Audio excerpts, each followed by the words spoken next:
Hey guys, it's Kristen Collins. Hope you're doing well. And this week I'm really inspired to connect about re-entry and how are we as an individual, as a society, as a culture, re-emerging after this global pandemic. And it has been so challenging the past year as everyone's gone through their own unique experience. And coming out on the other side, I'm getting a lot of feedback, including my own experience, of how interesting and sometimes challenging and sometimes joyful it is to reconnect in society. So this week I want to concentrate on that. And as always, I want to thank you for your support, your comments, and your likes and your subscriptions to this channel. Thank you so much. It helps the algorithms with our shared community, and the word is spreading. And that just inspires me to keep going and talk about the things that are really stirring inside of me. And I hope that they resonate for you. So keep those comments coming. And if this content is something that's of interest, go ahead and hit that like button. So this week I had the opportunity to attend two events, and really they were my first two events since the pandemic. And it was so interesting how I had so many different emotions going through my head. Someone who is very social naturally, right, has spent all these decades being really interconnected. I was really awkward re-entering society, especially without a mask on. I've gotten really used to kind of hiding behind the mask, and while expressing how I felt through my eyes, I really was very comfortable staying at home and wearing a mask. But there was an event I really wanted to be a part of, and I did go ahead and attend. And a lot of the comments that were there was like, this is so weird. I don't know how to act. I don't know what to say. I don't even know if I want to be here. And then when you do go up to someone and you're like, hey, how are you? What's new? It's just, I don't know, my experience has been, it's a very awkward conversation.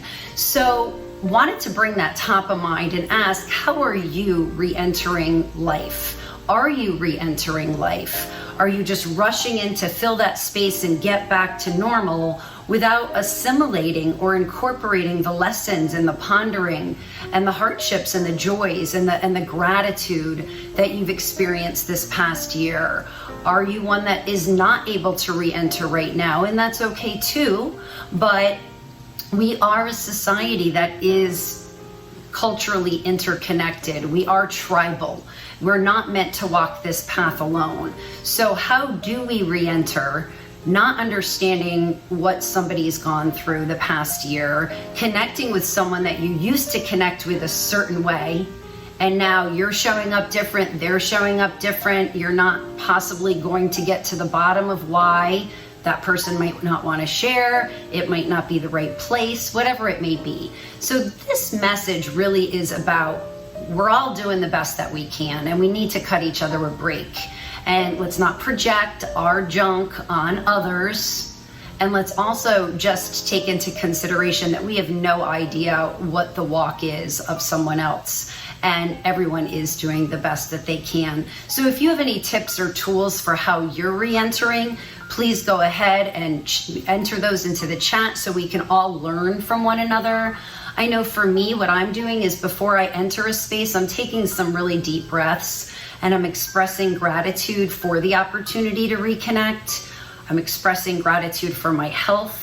I'm expressing gratitude and asking for the safety of that shared container. And I'm also being mindful that I'm doing a lot of listening and a lot less talking than I used to.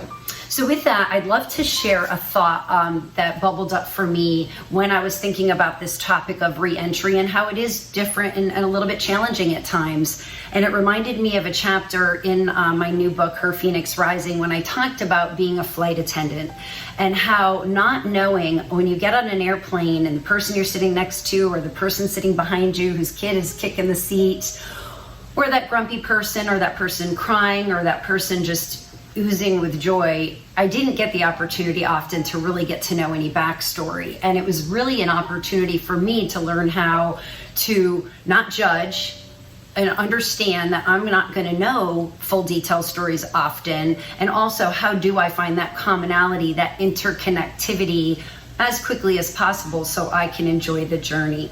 So with that, I'd like to read about 4 paragraphs to you from her Phoenix Rising, the chapter called 30,000 Feet, and I think it reflects today's conversation about everyone's doing the best they can and that we don't really know each other's full stories. For 13 years, I met all kinds of people working as a flight attendant. I hugged strangers as they traveled to bury a loved one, a sudden loss from which they may never recover. I smiled at honeymooners giddy with excitement as they started their lives together. I watched divorcees devastated by the destruction of their family life.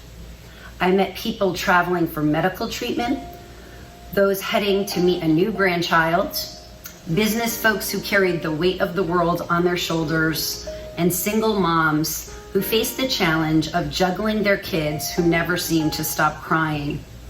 To create a safe and pleasant experience, I needed to find commonality as quickly as possible. To take flight, we set aside assumptions and biases and found unity to move us towards a shared destination. As in life, we often do not have the opportunity to truly know someone and to hear about their experiences that make them the unique person that they are. Being a flight attendant taught me how to embrace the diversity of us, all with our differences of opinions, without actually uncovering the background and history that we each bring to any given moment. I am honored when I learn people's stories, but I also marvel at the mystery of those who are silent.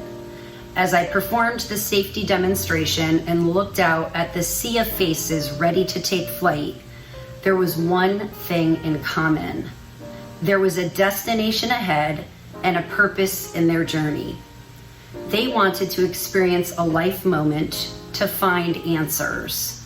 I couldn't possibly understand how they felt or what was going on inside their heads. Whether it's a joyful celebration or a tragic heartbreak, we each have a purpose for our journey, and we each want to be seen, heard, and understood. So I hope this message this week helps you as you re-enter. And just remember, we're all doing the best that we can. Let's cut each other a break. We are all interconnected. We're all based on love. And right now, it's about showing up authentically, wholly, without casting judgment, doing a lot of listening, and also a lot of gratitude and forgiveness.